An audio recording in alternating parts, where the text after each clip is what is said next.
야곱은 지금 도망치고 있습니다. 형 에서의 분노를 피해 어머니의 손에 이끌려 급히 집을 떠나갑니다.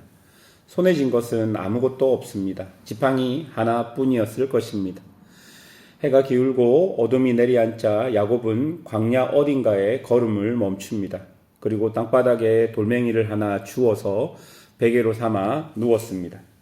여러분, 그 밤을 상상해 보십시오. 돌베개 위에 머리를 얹은 야곱, 집도 없고 형도 두렵고 앞날도 막막하고 하나님조차 저 약속의 땅에 두고 떠나온 것 같은 그 밤. 그런데 바로 그날 밤에 하나님께서 야곱 앞에 나타나신 것입니다. 오늘 본문은 그 이야기를 하고 있습니다. 하나님이 왜 하필 야곱이 가장 낮은 자리에 있을 때, 가장 외로워하는 그 밤에 찾아왔을까요? 그리고 그 자리에서 하나님은 야곱에게 무엇을 말씀하셨을까요? 첫 번째로 본문을 통해 살펴볼 것은 찾아오시는 하나님입니다. 여러분, 11절을 보십시오. 한 곳에 이르러 해가 진지라 거기서 유숙하려고 그곳에 한 돌을 가져다가 베개로 삼고 거기에 누워 자더니. 야곱이 멈춘 이 장소는 어떤 유명한 지역이 아닙니다. 그리고 성지도 아닙니다. 제단이 있는 곳도 아닌 곳이죠. 성경은 이 장소를 그냥 한 곳이라고 부릅니다. 그러니까 이름도 없는 광야의 어딘가였을 것입니다. 야곱이 그 장소를 선택한 것이 아닙니다. 원어를 보면요, 야곱은 그곳에 우연히 맞닥뜨렸다라는 것을 알 수 있습니다. 계획도 없고 준비도 없고 거룩한 의도도 없었습니다. 그저 해가 졌고 지쳤고 주저앉을 수밖에 없는 순간, 바로 그 자리였던 것 같습니다. 그런데 여러분, 그곳에서 하나님이 나타나신 것입니다. 우리가 종종 생각할 때 내가 더 신앙이 좋아지면, 기도를 더 많이 하면, 삶이 어느 정도 더 정돈되면 그때 하나님을 만나겠지. 여러분, 이렇게 생각하기도 합니다. 이렇게 하나님을 만나는 일은 내가 준비된 자리에서 일어나는 것이라고 우리가 착각하거나 오해하기도 한다라는 것이죠. 그러나 오늘 본문에서 야곱을 찾아오신 하나님을 보면 그렇지 않다는 것을 우리가 알 수 있는 것이죠. 야곱이 하나님이 계신 곳으로 찾아간 것이 아닙니다. 하나님이 야곱이 있는 광야 어딘가로 찾아오신 것입니다. 이름 없는 들판, 돌베개 위에 쓰러져 있는 야곱에게, 도망하여서 피곤한 그에게 하나님께서 그를 만나러 오신 것입니다. 이처럼 하나님은 우리가 준비된 자리에서 기다리시는 분이 아니라 우리가 쓰러진 바로 그 자리로 찾아오시는 분이신 것을 본문이 우리에게 보여주는 것이죠. 두 번째로 본문은 우리에게 약속을 거두시지 않는 하나님을 보여줍니다. 12절에 야곱은 꿈을 꿉니다. 하늘까지 닿는 사닥다리, 그 위에 오르락내리락 하는 천사들. 그리고 13절 보면 또 본즉 여호와께서 그 위에 서서 이르시되 나는 여호와니 너의 조부 아브라함의 하나님이요 이삭의 하나님이라. 내가 누워 있는 땅을 내가 너와 내 자손에게 주리니. 하나님께서 왜 자신을 이렇게 소개하실까요? 그냥 하나님이 나는 전능하신 하나님이다, 나는 온 우주의 창조자다 라고 당신을 소개하셔도 되는데, 하나님은 아브라함의 하나님, 이삭의 하나님, 이렇게 언약의 계보로 자신을 소개하고 계십니다.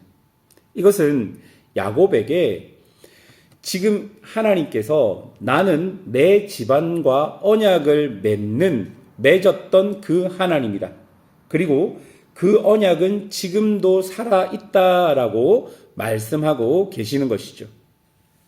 그리고 이어지는 약속들을 보십시오. 14절. 내 자손이 땅에 티끌같이 되어 내가 서쪽과 동쪽과 북쪽과 남쪽으로 퍼져 나갈지며 땅의 모든 족속이 너와 내 자손으로 말미암아 복을 받으리라. 여러분, 이것은 하나님께서 아브라함에게, 이삭에게 주신 언약의 내용입니다. 그런데 이 약속이 주어지는 상황을 생각해 보십시오. 땅의 약속이 주어지는 순간 야곱은 그 약속의 땅을 떠나고 있었습니다. 후손의 약속이 주어지는 순간 야곱에게는 아직 아내도 자녀도 없었던 것이죠. 여러분, 하나님의 약속과 하나님의 언약은 이렇게 놀라운 방식으로 우리에게 찾아옵니다. 하나님은 모든 것이 갖추어져 있을 때 약속을 주시는 분이 아니라 아무것도 보이지 않을 때, 심지어 나의 지금 상황이 정반대로 흘러가는 것처럼 보일 때 하나님은 그 자리에서 약속을 더욱 선명하게 우리에게 선언하고 계시는 것이죠. 아브라함도 그랬습니다. 자식이 없을 때 내 자손이 하늘의 별과 같이 되리라 라는 약속을 하나님께서 주셨고, 이삭도 그랬습니다. 흉년으로 땅에 먹을 것이 없을 때 이 땅에 거류하라, 내가 너와 함께 하겠다라는 말씀을 이삭은 받았습니다. 그리고 이제 야곱도 가장 빈손으로 약속의 땅을 떠나는 그 순간 하나님께서는 그에게 땅과 후손의 약속을, 언약을 그에게 주셨던 것입니다. 하나님의 언약은 현실 역행 속에서도 살아있다라는 것을 우리에게 보여줍니다. 지금 상황이 하나님의 약속과 거리가 멀어 보인다고 약속은 취소된 것이 아니라는 것입니다. 오히려 약속이 가장 강하게 선언되어야 할 자리가 약속이 이루어지지 않을 것 같은 그 순간과 상황이라는 것을 본문이 우리에게 보여줍니다.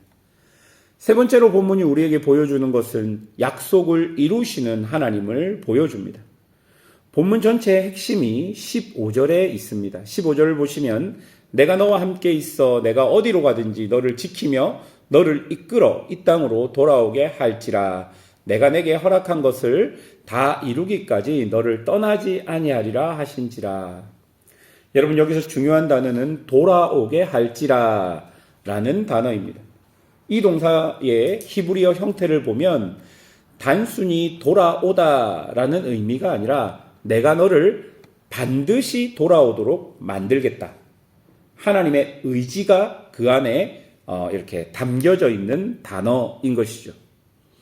여러분, 이것은 무엇을 의미합니까?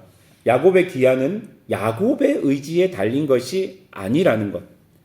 야곱이 충분히 신실하고 야곱이 실수하지 않으면, 야곱이 잘 해내면 다시 약속의 땅으로 돌아오겠다. 이런 조건이 붙어 있지 않는다라는 것입니다. 누가 돌아오게 하십니까? 하나님께서 돌아오게 하시겠다. 하나님이 의지적으로 돌아오게 만들겠다. 그 말인 것이죠. 다시 말해서 언약의 성취, 약속의 성취가 야곱의 어깨 위에 있는 것이 아니라 하나님의 손 위에 있다는 것을 우리에게 이 단어가 보여줍니다. 여러분, 이 말씀이 야곱에게 얼마나 필요했겠습니까? 야곱은요, 자신의 힘으로 장자권을 빼앗았습니다. 자기의 힘으로 아버지를 속였습니다. 자기의 힘으로 살아남으려고 했습니다. 그러나 이 밤 하나님은 그에게 말씀하십니다. 그 무거운 짐을 내려놓으라는 것이죠. 다시 돌아오려고 애쓰고 노력해도 네가 할 수 없는 것은 없다. 내가 하겠다. 라는 말씀을 하고 계시는 것이죠. 그리고 15절 마지막에 보면 내가 내게 허락한 것을 다 이루기까지 너를 떠나지 아니하리라. 여러분, 다 이루기까지라는 이것은요, 야곱이 다 이룰 때까지가 아니라 하나님이 허락하신 것을 하나님께서 다 이루실 때까지. 하나님은 야곱 곁을 떠나지 않겠다라고 말씀하고 계시는 것입니다. 이렇게 야곱에게 주신 약속은요, 사실 야곱의 것만은 아닙니다. 우리 모두의 삶에 아직 이루어지지 않은 하나님의 약속들이 분명히 있습니다. 기도하고 또 기도했지만 여전히 기다리는 것들이 우리에게 있는 것이죠. 포기하고 싶고 지치는 날들도 있을 것입니다. 내가 너무 많이 실수했기 때문에, 내가 너무 많이 하나님을 떠났기 때문에 하나님의 약속이 나에게 멀어진 것은 아닐까, 그런 두려움이 우리에게 찾아오거나 생길 때가 있다는 것이죠. 그러나 사랑하는 여러분, 하나님의 약속은 하나님께서 이루십니다. 하나님이 시작하신 일은 하나님이 완성하는 것이죠. 그 밤이 지나고 아침이 찾아왔습니다. 야곱은 잠에서 깨어 이렇게 말합니다. 16절, 야곱이 잠이 깨어 이르되 여호와께서 과연 여기 계시거늘 내가 알지 못하였도다. 그리고 야곱은 베개로 삼았던 그 돌을 일으켜 세웁니다. 어젯밤 고독의 상징이었던 그 돌이 이제는 하나님의 임재를 기념하는 돌이 되었던 것입니다. 야곱은 그 위에 기름을 붓고 그 이름을 베델, 곧 하나님의 집이라고 불렀습니다. 성소가 아닌 광야가 하나님의 집이 된 것입니다. 돌 베개가 거룩한 기념비가 되었던 것입니다. 도망자의 가장 고독하고 외롭고 낮은 밤이 언약을 새롭게 하는 가장 깊은 밤이 되었던 것입니다. 사랑하는 성도 여러분, 혹시 야곱처럼 길을 떠나고 있는 분이 계십니까? 기대했던 자리를 떠나야 했던 적이 있으십니까? 아직 약속이 이루어지지 않는 광야를 걷고 계신 분이 계십니까? 기억하십시오. 하나님은 당신이 쓰러진 바로 그 자리로 찾아오시는 분이십니다. 그리고 상황이 약속과 역행할 때도 하나님의 약속은 취소되지 않는다는 것. 그리고 그 하나님의 약속을 이루시는 분은 우리가 아닌 하나님 자신이라는 것을 오늘 본문을 통해 마음 깊이 새기고 그런 하나님을 신뢰하며 살아가는 성도들이 되시기를 주님의 이름으로 축원합니다. 함께 기도하겠습니다.